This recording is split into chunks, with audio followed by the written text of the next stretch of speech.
মক্কা যখন বিজয় হলো তখন হযরত ওমর ফারুক নাঙ্গা তরবারি হাতে নিয়ে বললেন, যুদ্ধ অপরাধীকে আমি হত্যা করব। যুদ্ধ অপরাধী কি অপরাধী? যুদ্ধ অপরাধী। বিশেষ করে তিনি কয়েকজনের নাম বললেন, তার মধ্যে একটা হলো আবু জেহেলের বেটা। আবু জেহেলের বেটা। কার বেটা? যিনি উহুদের যুদ্ধে সেনাপতি ছিলেন। নবীর দান শহীদ হয়েছিল যেই যুদ্ধে, ওই যুদ্ধের সেনাপতি ছিল আবু জেহেলের বেটা একরামা ইবনে আবি জাহেল। ওর নাম কি? একরামা। নামটা খেয়াল করবেন। হ্যাঁ, একরামাকে হত্যা করবে। 1 নম্বর, ওই যুদ্ধ অপরাধী। 2 নম্বর হলো নবীর চাচা আমির হামজার কলিজা চাইবা খাসে একজন মেয়ে মানুষ, যার নাম হলো হেন্দা। জোরে বলেন, যার নাম কি? ওই হেন্দাকে হত্যা করবে। আর 3 নম্বর, উহুদের ময়দানে যিনি নেতৃত্ব দিছিলেন সে আবু সুফিয়ানকে হত্যা করবে। ওমর ফারুক বললেন, এই 3 জন যুদ্ধ অপরাধীকে হত্যা না করা পর্যন্ত আমি কোনো পানি পান করব না, কোনো খাদ্য খাবো না। তরবারি হাতে নিয়ে মক্কার ঘরে ঘরে তাদের বললেন। এমন সময় আল্লাহ তাআলা এই সূরা নসর নাজিল করে বললেন, ওগো নবী, আজকে মক্কা বিজয় হয়েছে। আপনার সাহাবীরা মনে করতেছে তাদের কারণে মক্কা বিজয় হয়নি। মক্কা বিজয় হয়েছে আমি আল্লাহর সাহায্যে। মক্কা যখন বিজয় হলো, আপনারা সকলেই জানেন গভীর রাত্রে নবী হিজরত করে মদিনায় গেলেন। নবী যখন মদিনায় হিজরত করলেন তখন মক্কায় মুসলমানের সংখ্যা ছিল 320 জন। জোরে বলেন, কয়জন? তার মধ্যে 17 জনকে ওরা মারেই ফেলে দিয়েছে। 320 জন মুসলমানের মধ্যে 17 জনকে মক্কার কাফেররা পিটা মারছে। থাকলো মাত্র 303 জন। জোরে কোন কয়জন? এই 303 জন সাহাবী নবীর আগে এবং নবীর কিছু পরে তারা মদিনায় হিজরত করলেন। মদিনায় হিজরত করার মাত্র 8 বছর, মাত্র 8 বছর পরে নবী 10,000 সাহাবী নিয়ে মক্কা বিজয় হয়ে গেল। আপনারা বলেন তো, 13 বছর ধরে নবী মক্কায় কলেমার দাওয়াত দিলেন, পিটন খাইলেন, নবীও খাইলেন, সাহাবীরাও খাইলেন। মুসলমানের সংখ্যা হলো মাত্র 320 জন।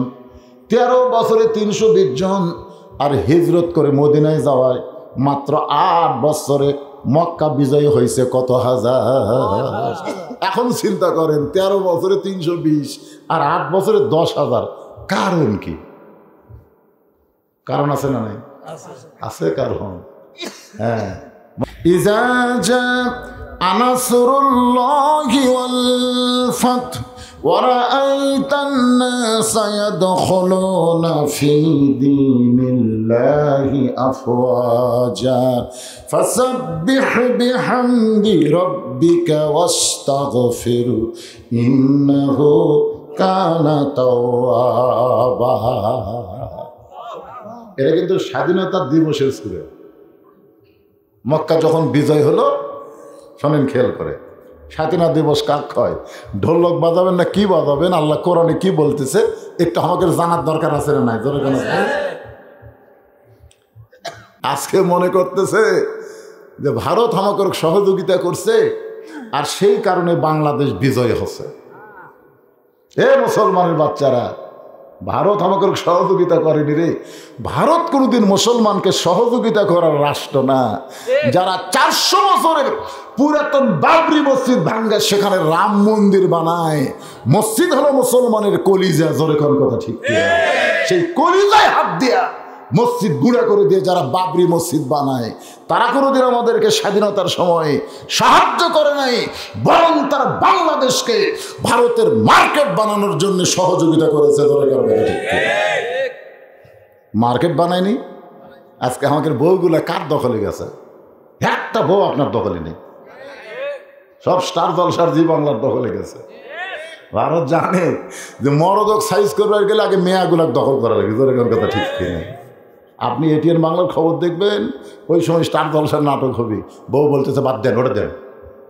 স্বামী বলতেছে আমি যদি এটিএন বাংলার খবর দেন আমি থাকবো না বাড়িতে। এখন কি করবে? মরদ মানুষ হচ্ছে প্রেসিডেন্ট, মেয়ে মানুষ প্রধানমন্ত্রী, বুদ্ধি তো নেই। এখন এখনো প্রেসিডেন্ট না, মরদ মানুষ প্রেসিডেন্ট না। হ্যাঁ, তো এখন ওই প্রধানমন্ত্রীর হাতে রিমোট দিয়েছে। প্রধানমন্ত্রী একটা বাংলাদেশে চ্যানেল দেখে না, খালি স্টার জলসার জি বাংলা দেখে। আর এই স্টার জলসার জি বাংলা দেখার কারণে ওরা আবার প্রত্যেকটা নাটক বানাচ্ছে। দেখবেন ভারতের প্রত্যেকটা নাটকের মধ্যে হিন্দু করে পূজা আছে না নাই?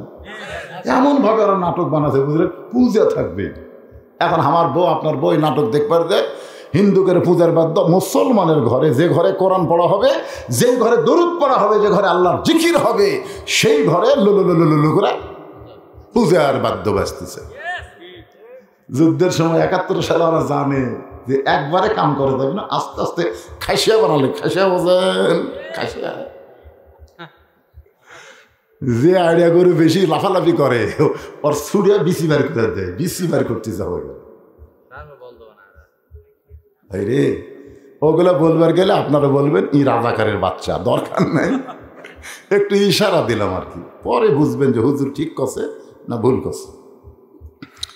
তাছাড়া এখানে কোরআনের মাহফিল হচ্ছে, আর এই হারে মুসলমানের বাচ্চারা কেড়ে যারা দেশ স্বাধীন করলো 30 লক্ষ কোন আর যত লক্ষই কন, তারা কি চাইছে যে তোরা গান বেজা বেজা আমাকে সাদর সম্ভাষণ দেয়? তারা চাইছে এরকম মাহফিল করে তাদের রোহের মাগফিরাত। আমি যেখানে সন্ধ্যার মাহফিল করলাম ওইখানে আমি দোয়া করলাম, যাদের রক্তের বিনিময়ে আজকে বাংলাদেশ স্বাধীন হয়েছে, আল্লাহ তাদেরকে তুমি জান্নাত দিয়ে দাও। হ্যাঁ, তারা এটাই চায়। ওই ঢাক ঢোলক বাজায় এটা তারা চায়নি। তারা যদি আবার আল্লাহ ফেরত দিত যে তোকে কবে হাইয়াত দিলাম যাত আর একটা বার স্বাধীন কর, ওরা আসা আগে এইগুলো মারত। জোরে খান কথা ঠিক, শালা তোর এ কারণে আমরা কবর আজাবটা ঠিক।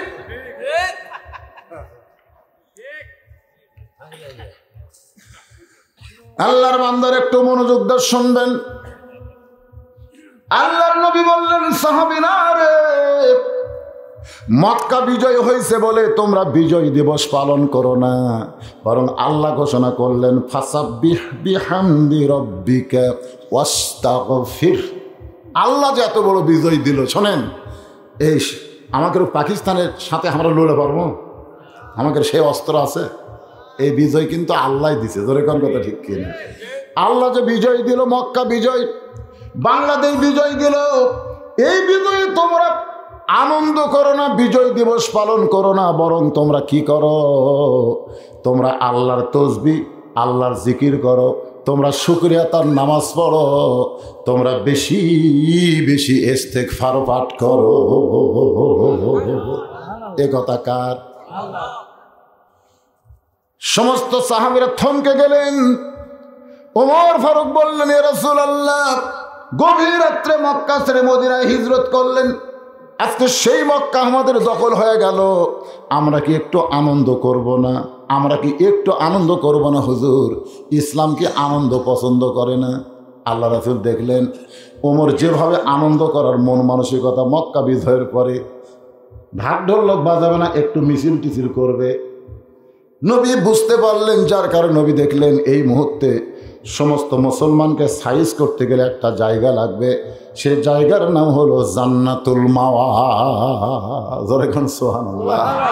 এই কাবা ঘরের পাশেই সবচেয়ে বড় গোরস্থান। আল্লাহ রাসূল সেই মক্কা বিজয়ের দিনে আনন্দ উল্লাস না করে গোরস্থানের ভিতরে ঢুকলেন। তো রাসূল যখন গোরস্থানের মধ্যে ঢুকতেছেন, আপনার বলেন তো সাহাবীরা কি করবে? আল্লাহ কোরআনে বলেছেন, আতিউল্লাহ ওয়া আতিউর রাসূল, যদি তোমরা আল্লাহর আনুগত্য করতে চাও তাহলে নবীর তরিকা মোতাবেক তোমাদের করতে হবে। নবী যদি মক্কা বিজয়ের দিনে গোরস্থানের মধ্যে ঢোকে, তোমাদের মিছিল করা চলবে না, তোমাদেরকেও গোরস্থানে ঢুকতে হবে। আপনারা বলেন তো, যত বড়ই আপনি আনন্দ করেন, ঈদের দিনের চাইতে কি কোনো আনন্দের দিন আছে? ঈদের দিন সকালবেলায় সন্তান যখন বাবার কবরের পাশে দাঁড়ায়, সন্তান যখন দাদা দাদির কবরের পাশে দাঁড়ায়, ঈদের দিনের আনন্দের দিনে চোখ দিয়ে দর দর করে পানি পড়ে। ফেরেশতা বলে, মাবুদ, আজকে ঈদের দিনে তোমার বান্দা আনন্দ না করে ওই বাবার কবরের পাশে চোখের পানি বের করে কেন কাঁদতেছে? আল্লাহ বলে, ফেরেশতারে তোদের বাপ মা নাই, তোরা কেমনে বুঝবি? সন্তানেরাই হলো প্রকৃত সন্তান, যারা আনন্দের দিন সকালবেলায় বাবার কবরের পাশে চোখের পানি বের করে কান্দে, কারণ এরা জানে ঈদের দিনে আল্লাহ কোনো দোয়া ফেরত দিবে না। এই কারণে বড় চালাক হয়ে বাবার কবর জান্নাত বানাবার চাই। ওদের চোখের পানির কারণে আজকে খুশির দিনে আমি আল্লাহ ওদের বাপ মার কবর জান্নাত বানায়া দিলাম। তাহলে আপনি যতই আনন্দের দিন হোক না কেন, কবরের পাশে দাঁড়াইলে কিন্তু আর আনন্দ থাকে না। আপনার মন বিশ্বাস করে আমার বাবা কবরে গেছে, আমাকেও কবরে যাইতে হবে। জোরে কোন ঠিক কিনা? ইন্না লিল্লাহি ওয়া ইন্না ইলাইহি রাজিউন। জান্নাতুল মাওয়া গোরস্থানের মধ্যে একটা কবরের পাশে দাঁড়িয়ে রাসূল চোখ দিয়ে পানি বের করে দিলেন। সাহাবীরা বললেন, এ রাসূলুল্লাহ, জান্নাতুল বাকির মধ্যে অসংখ্য কবর, আপনি যে কবরের পাশে দাঁড়ায় কাঁদতেছেন হুজুর, এইটা কার কবর? আমরা একটু জানতে চাই। আল্লাহ রাসূল বললেন, এখানে যার কবর দেওয়া হয়েছে এই কবরওয়ালা মানুষ সম্পর্কে মাত্র 320 জন জানে। যাকে কবর দেওয়া হয়েছে এই কবরস্থ মানুষ সম্পর্কে মাত্র কয়জন জানে? তোমরা আজকে 10,000 সাহাবী আমার সঙ্গে, তোমরা সকলেই জানো না এই কবরের মধ্যে যিনি শায়িত রয়েছেন তিনি হলেন আমার দরদের বিবি খাদিজাতুল কুবরা। বলে, হুজুর আজকে মক্কা বিজয়ের দিনে এই খাদিজাতুল কুবরার কবরের পাশে আপনি দাঁড়ায় কেন কাঁদতেছেন? আজকে আনন্দের দিন আপনি কেন কাঁদতেছেন? এই খাদিজার সম্পর্কে আমরা জানি, কিন্তু খাদিজাকে তো আমরা চিনি না। কারণ খাদিজা আপনার দরদের বিবি ছিল, তখন ইসলাম ছিল নাজুক অবস্থায়। সেই সময় মুসলমানের সংখ্যা ছিল মাত্র 320 জন। জোরে কোন কয়জন? কারণ হিজরতের আগেই খাদিজা দুনিয়া থেকে চলে গেছে। হুজুর এই খাদিজার সম্পর্কে আমরা একটু জানতে চাই। আল্লাহ নবী বললেন, সাহাবীরা রে, এই খাদিজা সম্পর্কে যদি তোমরা জানতে চাও তাহলে একটা বিষয় তোমাদের জানাই, আমার খাদিজা সব সময় কবরকে স্মরণ করত। রাসূল বললেন, আমার খাদিজার জীবনের সবচাইতে 1 নম্বর আমল হলো কবরকে স্মরণ করা। কারণ আমি রাসূল বলেছিলাম, সর্বশেষে যেই ব্যক্তি মৃত্যুবরণ করবে কবরের ঘরে তাকে 50,000 বছর থাকা লাগবে। কিছুই কয় না। আপনারা কি মনে করতেছেন যে বিল্ডিং বানাচ্ছেন সারাতপুরে, হাই ফাই করে কয় বছর থাকবেন? কথা কয় না।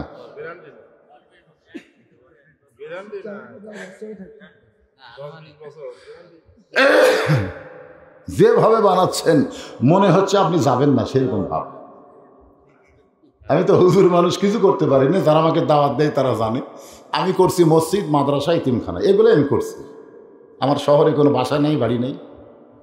আমার এক বন্ধু কয়, হুজুর ভাইজান আমি একটা বাসা করছি, একদিন আসেন তো দোয়া করার জন্য।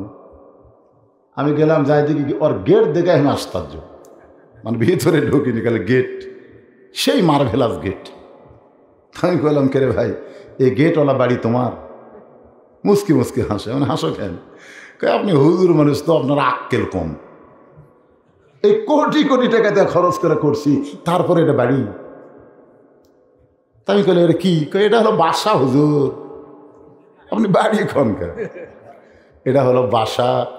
আমি কইলাম, তাহলে 40 বছর আগে আব্দুল আলিম যে একটা গান গাইলো, সে গানের মধ্যে যে বলল, এপারে তোর বসত বাড়ি, ওই পারে তোর বাসা।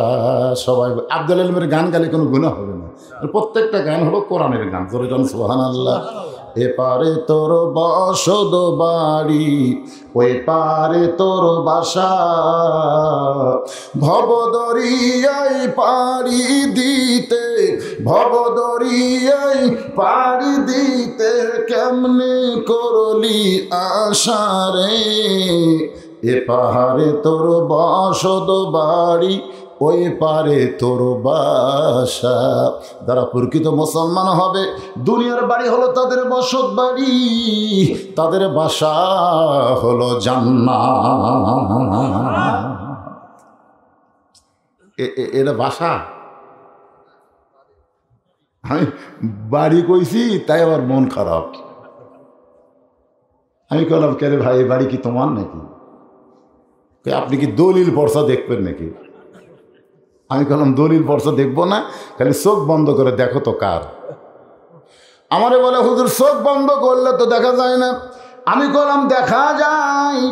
যারা 3 চোখকে বিশ্বাস করে আর যারা 2 চোখকে বিশ্বাস করে, যারা 2 চোখকে বিশ্বাস করে তারা হলো দুনিয়াওয়ালা, আর যারা 3 চোখকে বিশ্বাস করে তারা হলো আল্লাহওয়ালা। একটা হলো দুনিয়াওয়ালা, একটা হলো আল্লাহওয়ালা। তুমি 2 চোখ বন্ধ করো, তাহলেই দেখতে পাবে। লোকটা 2 চোখ বন্ধ করে বলে, হুজুর আমি কিছুই দেখতে পাই না। আমি আবার কানে কানে একটা গুনগুন করে গান গাইলাম।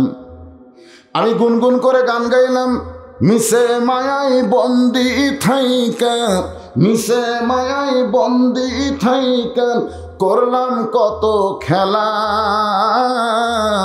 পশ্চিমে তাকিয়া দেখো তোমার জীবনের ডুইবা যাবে বেলা।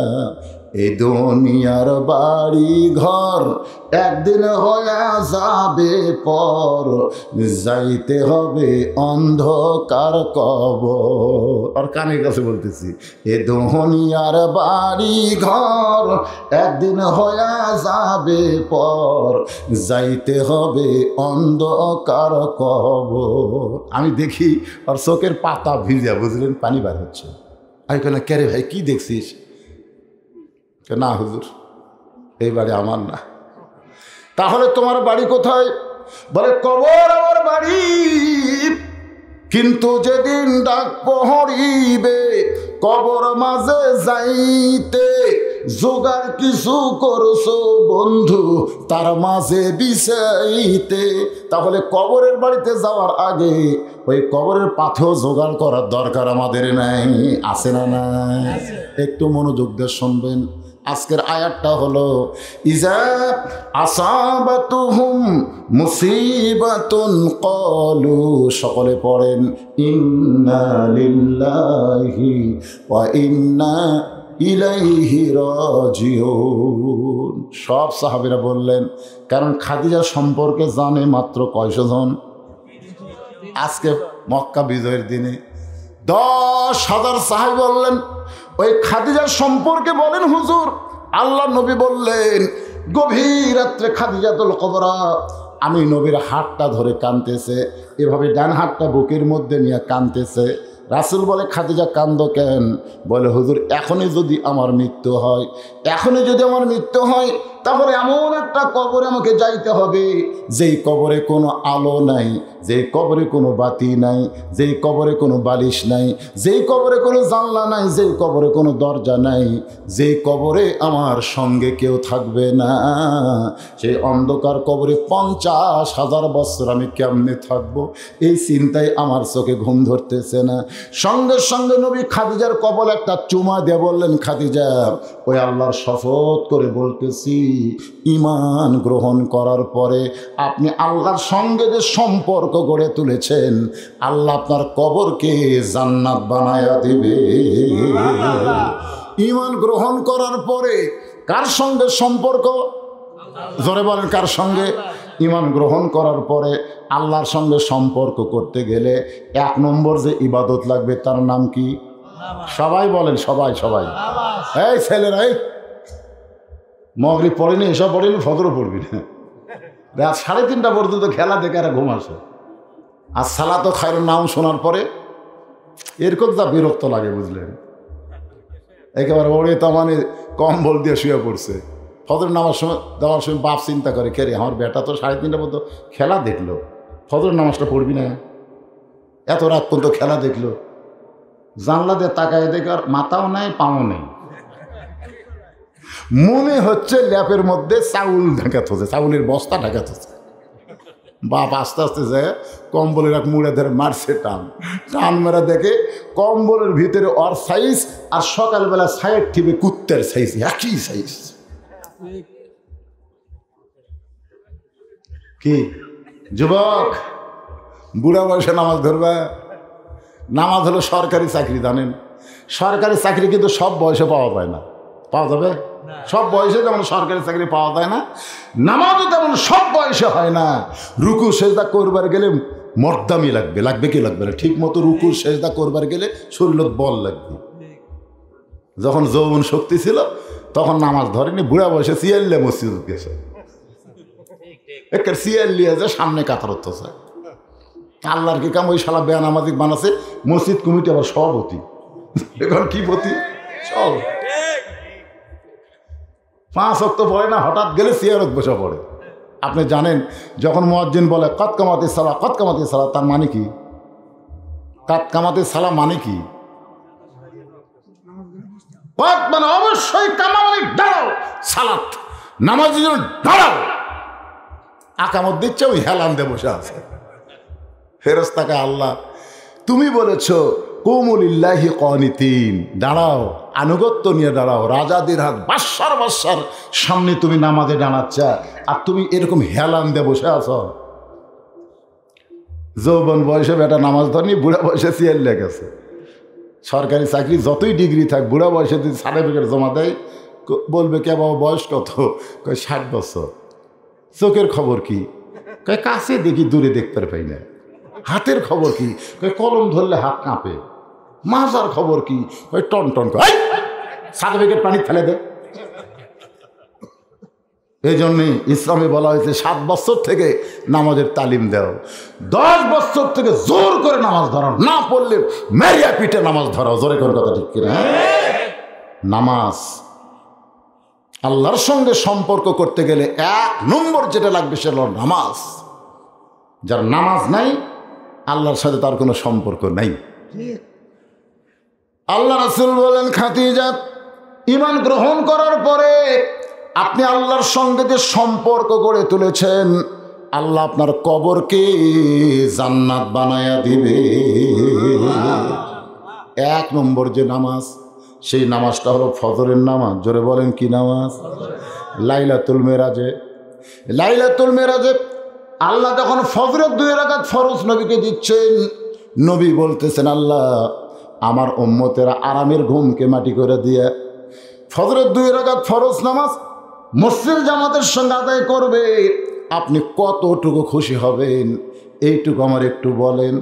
আল্লাহ বলে, হাবিব আপনার আদি পিতা আদম আলাইহিস সালাম তওবা কবুল হওয়ার পরে শুকরিয়া তান 2 রাকাত নামাজ পড়েছিল। বর্তমানে যেইখানে কাবাঘর, ওইখানে তখন কাবাঘর ছিল না, ওই কাবাঘরের জায়গায় 2 রাকাত নামাজ পড়েছিল। ওই 2 রাকাত আমি আল্লাহর এতই ভালো লাগছে, আপনার উম্মতের জন্যে ফজরের 2 রাকাত ফরজ হিসাবে দিয়ে দিলাম। আপনার উম্মতেরা আরামের ঘুমকে হারাম করে দিয়া ঠান্ডা পানিতে অজু করবে, শীতের দিনে মসজিদে যখন যাবে আদম নবীর সমপরিমাণ সওয়াব পাবে। নবী বলতেছে, আল্লাহ ফজরের 2 রাকাত ফরজ জামাতে আদায় করলে আদম নবীর সমপরিমাণ সওয়াব আপনি দিবেন। এই খবর যদি আমার উম্মতেরা পায়, আমার বিশ্বাস আমার একটা উম্মত জীবন থাকা অবস্থায় ফজরের নামাজ কোনোদিন বাদ দিবে না। নবী কিন্তু আল্লাহর কাছে ওয়াদা দিয়েছে, আমার একটা উম্মত। তাহলে যারা বাদ দেয় তারা কার উম্মত?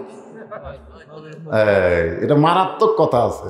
যারা ফজর বাদ দিয়েছেন তারা কিন্তু নবীর উম্মত থাকতে পারলেন না।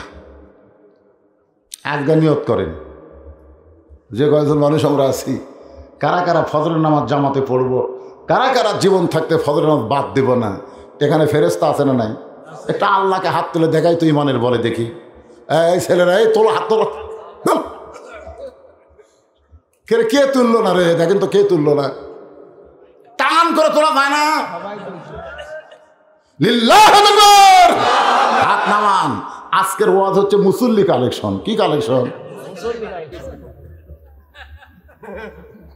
যারা হাত তোলা ফজরত যাবেন না, শোনেন, হাত তুললেন কিন্তু ফজর পড়বে গেলেন না, আপনাদের খবর কি জানেন?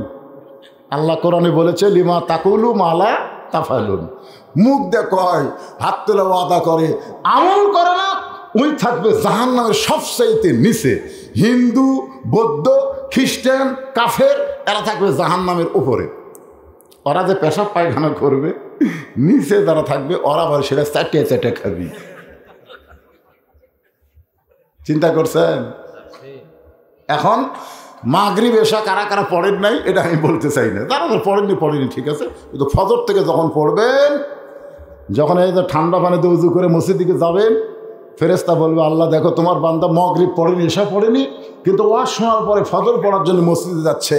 আল্লাহ বলতে যেখানে মসজিদে যাচ্ছে না, আজকে ওরা বদরের যুদ্ধে অংশগ্রহণ করার সৈনিক হচ্ছে। আপনার জীবনের ফজর থেকে অতীত জীবনে যত নামাজ বাদ দিয়েছেন, সমস্ত নামাজ যে কাজা করেছেন তার একটা গুনাহ রাখবে না, ফজর থেকে আল্লাহ আপনাকে বেগুনা মাসুম বানিয়ে দিবে।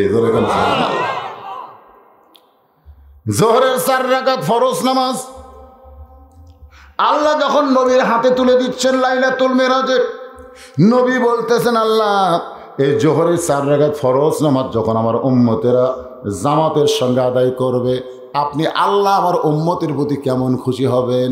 আল্লাহ বলে হাবিব আপনার জাতির পিতা ফজর পাইছে আদি পিতা। ফজর কি পিতা? আদম আলাইহিস সালাম ফজর। আপনার জাতির পিতা মিল্লাতা আবিকুম ইব্রাহিম ওয়া সাম্মাকুমুল মুসলিমিন। যারা আমরা মুসলমান, আমাদের জাতির পিতা হলো হযরত ইব্রাহিম। এ কথা কি আমার না আল্লাহর? তবে একটা জিনিস খেয়াল করবেন, একই বিষয়ে 2 পিতা মানা যাবে না। আরে ভাই একই বিষয় কেউ যদি বলে আমার 2 বাপে জন্ম দিছে, কারণ 2 বাপে জন্ম দিছে এটা যদি কেউ কয়, আপনারা বলেন তার জন্ম ঠিক আছে? জন্ম ঠিক আছে।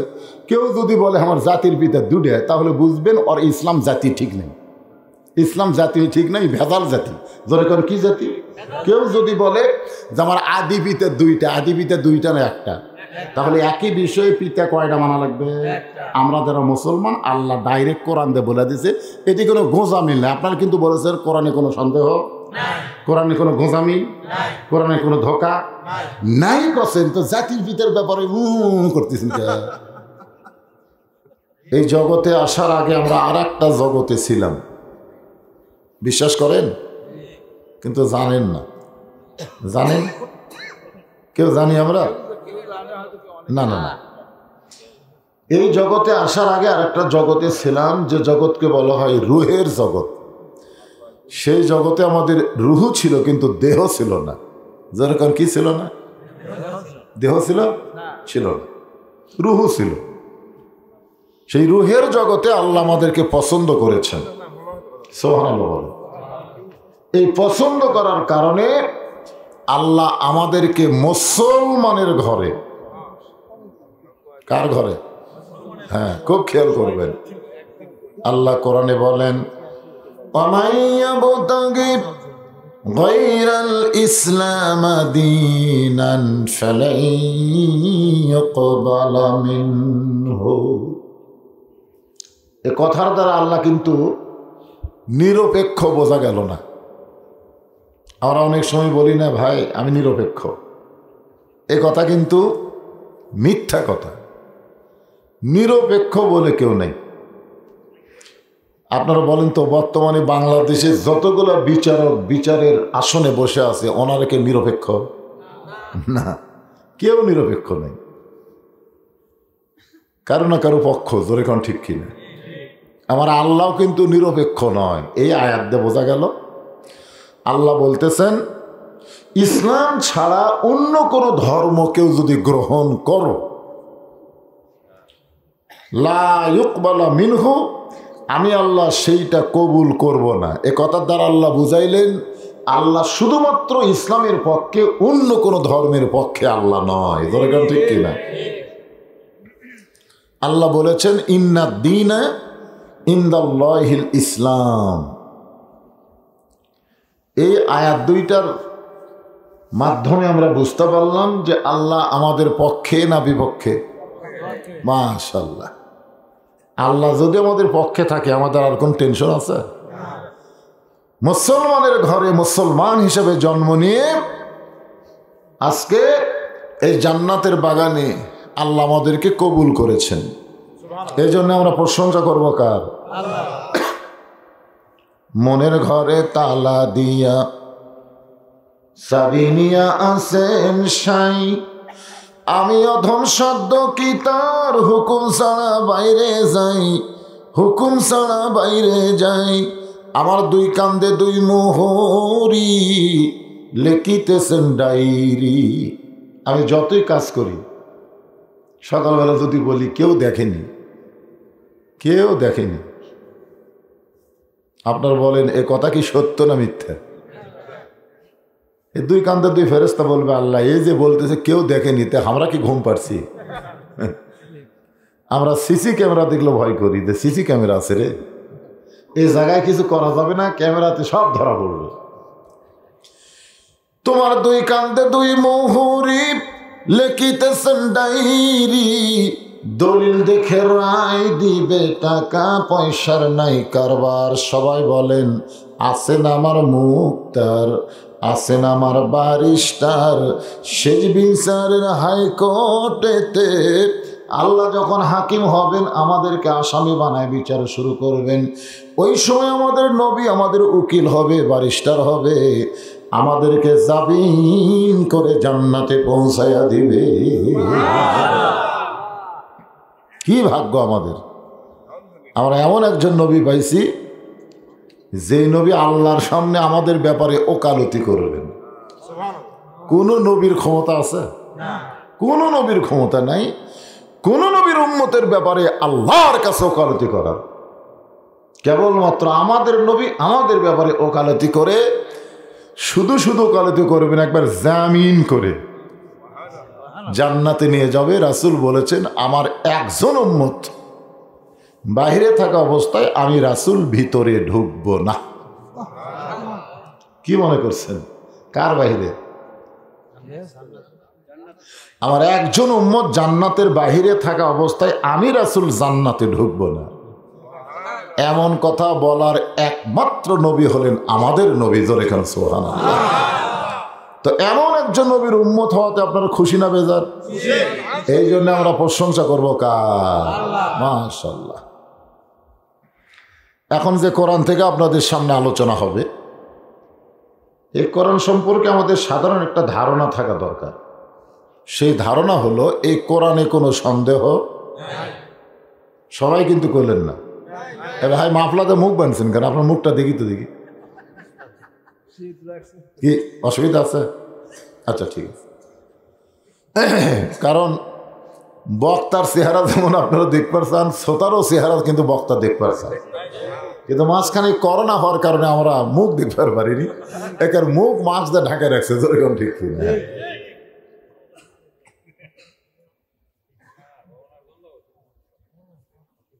ঠিক আছে, অসুবিধা নেই, অসুবিধা নেই। তা আমি যেটা বলতেছি এটা মহব্বত। এটা কি মহব্বত? আমার ওয়াজ শুনলাম আমার ভাই, আমি চিনতে পারলাম না। হঠাৎ একদিন সাদাতপুর দেখা হলো, আমি বললাম কে রে ভাই, আপনি তো আমার সামনে বসে ওয়াজ শুনলেন, চা খাই, ঠিক কিনা? এটাই মহব্বত। মুখ দেখলে, একজনের মুখ একজন দেখলে একটা মহব্বত হয়ে যায়। তো যাই হোক, যেনারা এখানে বসে আছেন বিশ্বাস করতে হবে এই কোরআনে কোনো ধোঁকা, এই কোরআনে কোনো গোঁজামি। মাশাআল্লাহ। তাহলে সেই কোরআন থেকে ওয়াজ করা যায়, যায় কি যায় না? আপনারা স্বীকার করছেন, সন্দেহ নাই, ধোঁকা নাই, গোঁজামিন নেই। সেই কোরআনে আল্লাহ বললেন ইজা, মানে যখন, আগে অর্থটা শোনেন। আসাবাতুহুম মুসিবা, তোমাদের উপরে বিপদ আপদ মুসিবত আসবে। ক্বালু, তখন তোমরা বলবে ইন্না লিল্লাহি ওয়া ইন্না ইলাইহি রাজিউন। এটা কিন্তু আমাদের এলাকায় মানুষ মরলে আমরা পড়ি। আমাদের সাদাতপুরের খবর কি? একই খবর। আসলে কিন্তু এটা মানুষ মরলে পড়া লাগবে এ কথা কোথাও নাই। এটা পড়তে হবে যখন বিপদ আপদ মুসিবত আসবে তখন। কে পড়তে বলতেছে? আল্লাহ বলতেছে ক্বালু, তোমরা বলো ইন্না লিল্লাহি ওয়া ইন্না ইলাইহি রাজিউন। এর বাংলা একটা গান আছে, কোন বনেরই পাখি তুমি আইলা রে কোন বনে, আবার কোন বনেতে যাইতে হবে পড়ছে নাকি মনে। কোথায় তুমি ছিলে, কোথায় তুমি আসলা, আবার কোথায় যাবা। খালি এইটুকু যদি আমরা মনে রাখি তাহলে আমাদের দ্বারা কোনো অন্যায় হবে না। এইটুকু আমাদের মনে নেই। আমরা অনেক সময় মনে করছি আইসি তো আইসি আর যাবো না, আইসি আইসি আর আমরা যাব না। এই কারণেই আমরা অন্যায় অত্যাচার করতেছি। জোরে কোন কথা ঠিক কিনা? খালি যদি মনে করি যে আমি যাব, আমাকে যাওয়া লাগবে, তাহলে আবার এই যাওয়াটা এমন একটা যাওয়া যার কোনো সময় নির্ধারণ নেই। ঠিক কিনা বলেন? যে কোনো সময়। আপনারা কি মনে করতেছেন যে আরো অনেক সময় আছে? 5 তলায় উঠে 1.5 লাখ টাকার খাটে 12,000 টাকার কম্বল ওড়ে তামানে দিয়ে বলতেছে আমার বাড়ি আমার ঘর আমাক নামাইকে। রাত 9টার সময়। কয়টার সময়? কার বাড়ি? আমার বাড়ি আমার ঘর আমাক নামাইকে। এই কথা বলে বেটা ওড়ে তামানে কম্বল দিয়ে ঘুমাইছে। রাত 3টার সময় একটা ভূমিকম্প। যেরকম কি কম্প? এরকম বিল্ডিং একটু কাঁপে উঠছে। ওই যে 9টার সময় কি কইছে আপনার বলেন তো, মনে আছে? আমাক নামাইকে। অথচ এত ফোর্সে নামছে যে কম্বলের মধ্যে লঙ্গি খুলে আছে, ওইটা পর্যন্ত পড়ার সময় পাইনি।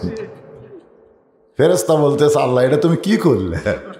9টার সময় কইলো আমাক নামাইকে, আর রাত 3টার সময় তুমি তার ন্যানটা করে নামালে। আজও বাংলাদেশে ক্ষমতার আসনে বসে যারা বলবে আমাক নামাইকে, আল্লাহ নামাবে ঠিকই, কিন্তু সম্মানের সাথে নামাবে না, ন্যাংটা করে নামাবে। এ কথা কার? তো ইজ্জু মান তাশা ওয়া তুযিল্লু মান তাশা বিয়াদিকাল খায়র ইন্নাকা আলা কুল্লি শাইইন কাদির। সম্মান দিয়ে 5 তলায় তোলার মালিককে আল্লাহ। আবার অপমান করে নামানোর মালিককে, ন্যাংটা করে নামানোর মালিককে, সমস্ত ক্ষমতার মালিককে। এটা কি আমার কথা না আল্লাহ? হ্যাঁ, মাশাআল্লাহ। খুব খেয়াল করবেন যে আমাদের এলাকায় মানুষ মরলে যা পড়ে আপনাকে এলাকায় তাই পড়ে।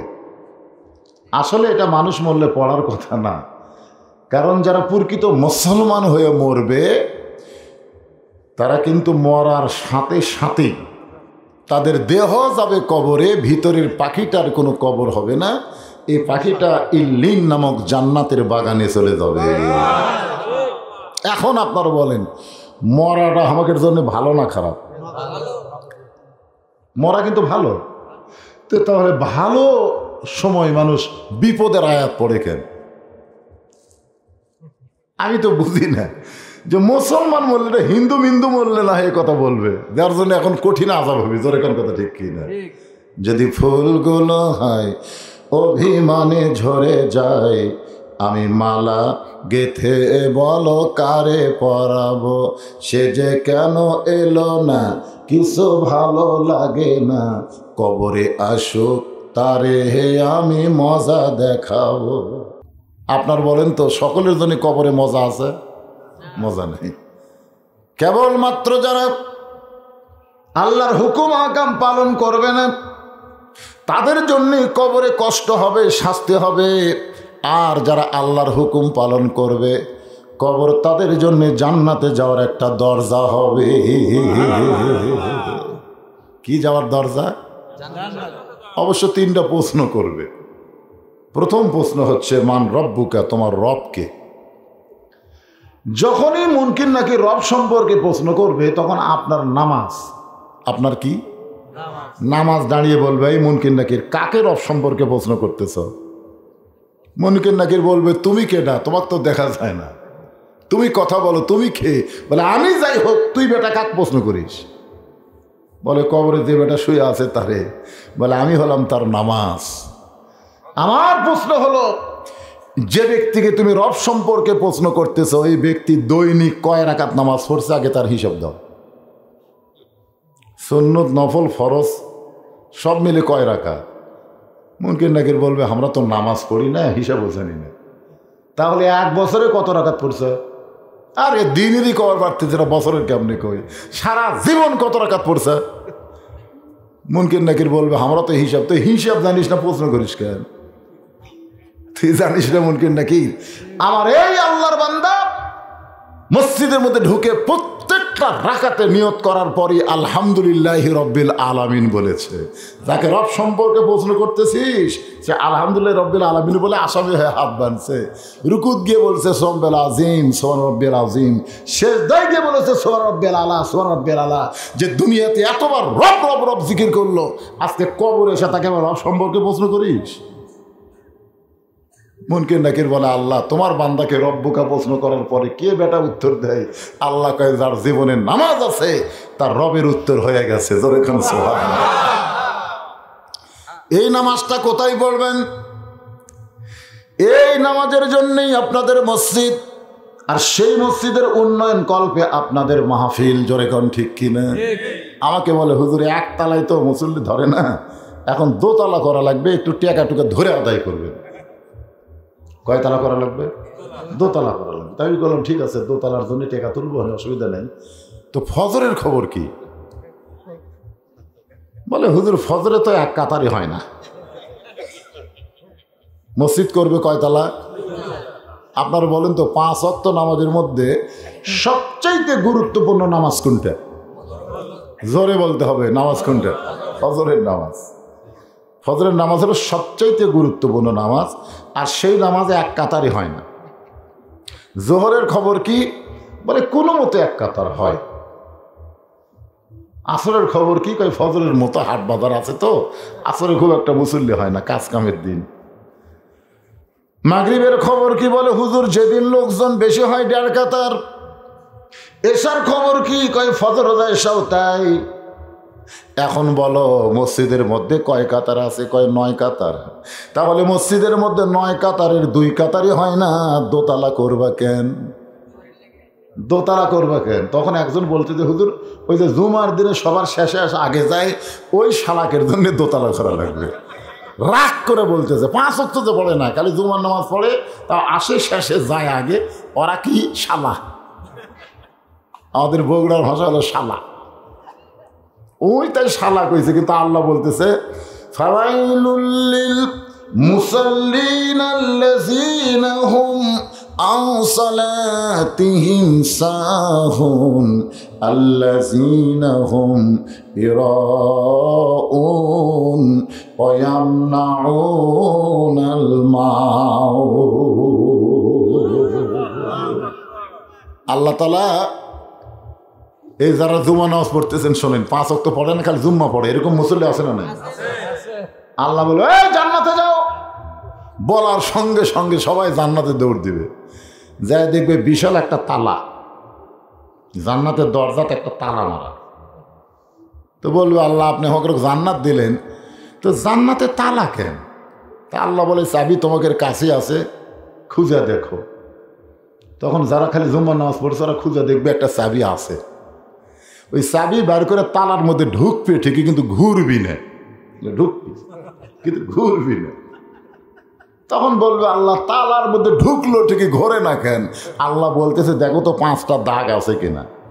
ফজর জোহর আসর মাগরিব এশা এই 5টা দাগ আছে। কই দাগ তো নেই। তাহলে বলবে যা পাওয়া জান্নাত তোরা পালি না রে, কারণ এই দাগগুলা থাকলে কড়স করে খুলে দেবে।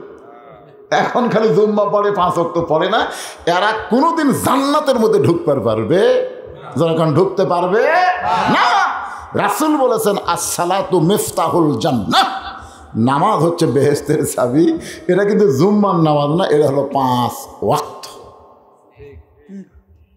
তো এখন আপনারা যারা মসজিদের উন্নয়ন কল্পে মাহফিল করতেছেন, আপনাকে 5 ওয়াক্তর খবর কি? না খালি হাসলে হবে না। তো সবচাইতে বড় বিপদ হলো মুসলমান দাবি করার পরে যারা 5 ওয়াক্ত নামাজ পড়ে না, এরা হলো সবচাইতে বড় বিপদে আছে। জোরে কোন কথা ঠিক কি না? ইজা আসাবাতহুম মুসিবা, সবচাইতে বড় বিপদ কি? যে মুসলমান দাবি করে নামাজ পড়ে না, অথচ রাসূল বলেছে লা সলাতা লা ইমানা, লা সলাতা লা দীনা। যার নামাজ নাই তার ইমান নাই, যার নামাজ নাই তার কোনো ধর্মই নাই। বাইনাল আবদি ওয়াল কুফরি তরকুস সালাত।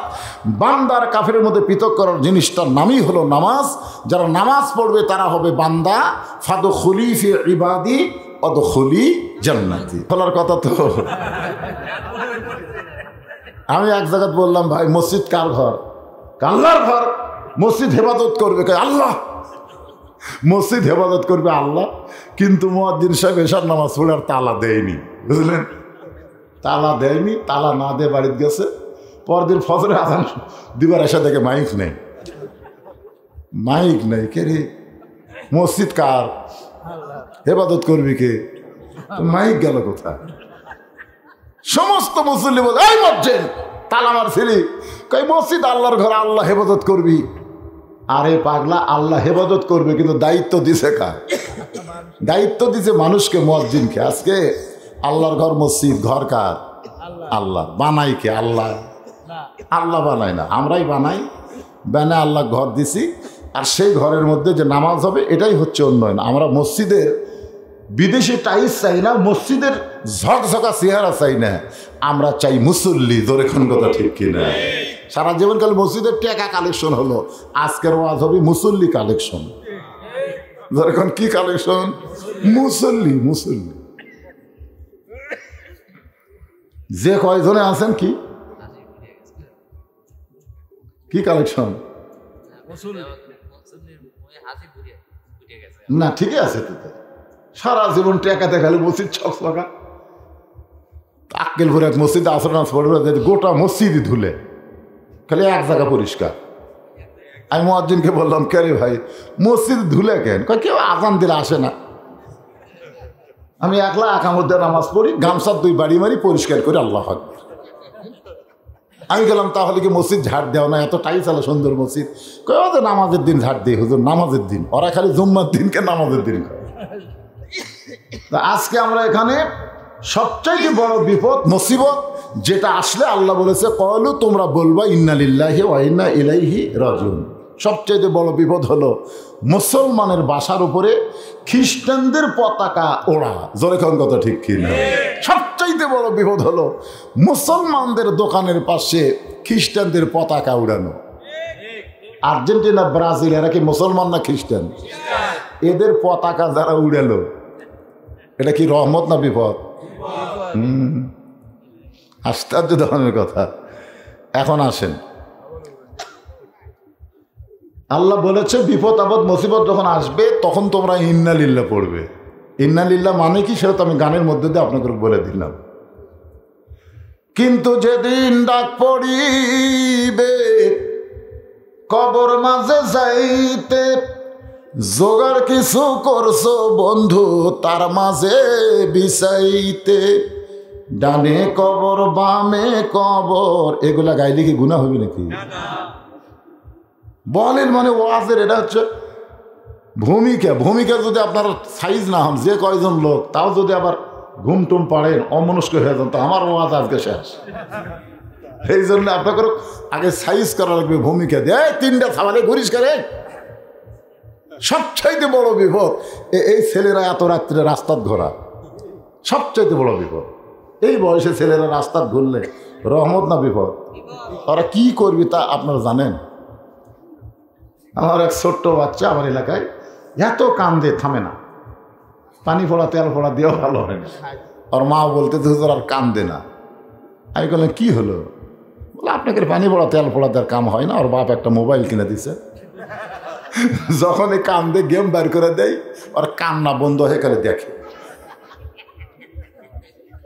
একটা ছোট্ট বাচ্চা তার হাতে তো মোবাইল দিছে, আর এই যে ফুচকাগুলো দৌড়াদৌড়ি করতেছে, কি জন্য? খালি মিস কল মারতেছে। জোরে কোন কথা ঠিক কিনা? আমি 16 ডিসেম্বর গত বছর 3টা মাহফিল করছিলাম, দিনে একটা, সন্ধ্যা একটা, রাতে একটা। আজকে রাতের মাহফিল ছিল আমার তারা সেই ইল্লি পাড়ায়, অনুমতি পায়নি ডিসেম্বরের কায়দায়, বুঝলেন? যার কারণে আপনাকে এখানে দেওয়া হচ্ছে। এই চারিদিকে কি হারে বাঁচতেছে, এলা আমাদের মনে হয় হিন্দুরা এই কাম করতেছে নাকি? বাংলাদেশের হিন্দুরাতে ঢাক ঢোলক পিটেছে নাকি? কাম কারা? এরা কারা? মুসলমানের সন্তান হয়ে ঢাক ঢোলক বাজায় স্বাধীনতা দিবস পালন করে, অথচ আল্লাহ কোরআনে বলেন স্বাধীনতা দিবসের আয়াত কোরআনে সূরা একটা আছে, সূরার নাম হলো সূরা নসর। জোরে বলেন নাম কি? এটা কিন্তু স্বাধীনতা দিবসের সূরা। আমার সঙ্গে সকলে পড়েন যদি পারেন, আর না পারলে শোনেন।